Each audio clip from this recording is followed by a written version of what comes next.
آج بیلز کا فیصلہ تھا جو ایک ہفتہ پہلے محفوظ کیا گیا تھا جسٹس عالیہ نیلم کی طرف سے. ہمارے 10 ورکرز کی آج بیل لگی ہوئی تھی. مقدمہ 96/23 جناح ہاؤس میں جو حملہ آور کیس تھا تو یہ بوگس ایک مقدمہ تھا. الحمدللہ ہمارے جو ورکرز عثمان شریف، سفیان ارشد، فیاض، شہباز، سلیمان قادری، ارباز خان، ان تمام کی الحمدللہ 10 ورکرز کی بیل ایکسیپٹ ہو چکی ہے. اور ختیجہ شاہ اسپیشلی جو لیڈی ورکر ہیں 2 مقدمات میں مطلوب تھی، 1271 گلبرگ والے پرچے میں اور 96/23 میں. ان کی دونوں مقدمات میں الحمدللہ بیل الاؤ ہو چکی ہے. اس میں صرف ہمارا ایک جو ورکر نامزد تھا FIR میں، اس کی بیل کے حوالے سے ہم نے وڈرا کی، اس کی بیل ایکسیپٹ نہیں ہوئی. باقی الحمدللہ یہ ڈائریکشن آ جائے گی آج کے بعد کہ 365 کے قریب ورکرز ہے جو ہمارا PTI کا اندر بند ہے.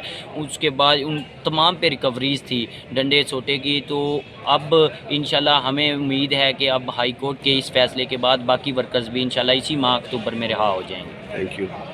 جی بسم اللہ الرحمن الرحیم. انصاف لائز فورم کے وکلاء لاہور ہائی کورٹ موجود ہیں. آج الحمدللہ تھانہ سرور روڈ مقدمہ 96/23 میں ہمارے جو ورکرز ہیں عثمان شریف ہے، سلیمان قادری، ارباز خان اور حافظ اسامہ، فیاض اور شہباز، الحمدللہ 10 بیلیں لگی ہوئی تھیں. ایک ہم نے وڈرا کی اور ختیجہ شاہ خصوصی طور پہ الحمدللہ دونوں مقدمات میں سب کی بیلز الحمدللہ لاہور ہائی کورٹ کی جو جسٹس عالیہ نیلم کی DB ہے انہوں نے منظور کر لی ہیں. اب الحمدللہ باقی ورکرز کے لیے آج خوشی کی خبر ہے کہ انشاءاللہ ان سب کی اس میں مقدمے میں بیلز الاؤ ہونا شروع ہو جائیں گی انشاءاللہ اکتوبر میں. جیسا کہ آپ سے پہلے بھی وعدہ تھا، اکتوبر میں انشاءاللہ مقدمہ 96/23 میں جو ورکرز ہیں ان کی بیلز الاؤ ہو جائیں گی. اور جہاں جس کی آج خارج کی گئی ہے اس میں جو وہ نومینیٹ کیا گیا تھا، وہ جو نامزد ہیں مقدمے 96/23 میں، ان کی جو بیلز ہیں وہ ادھر سے نہیں ہوں گی.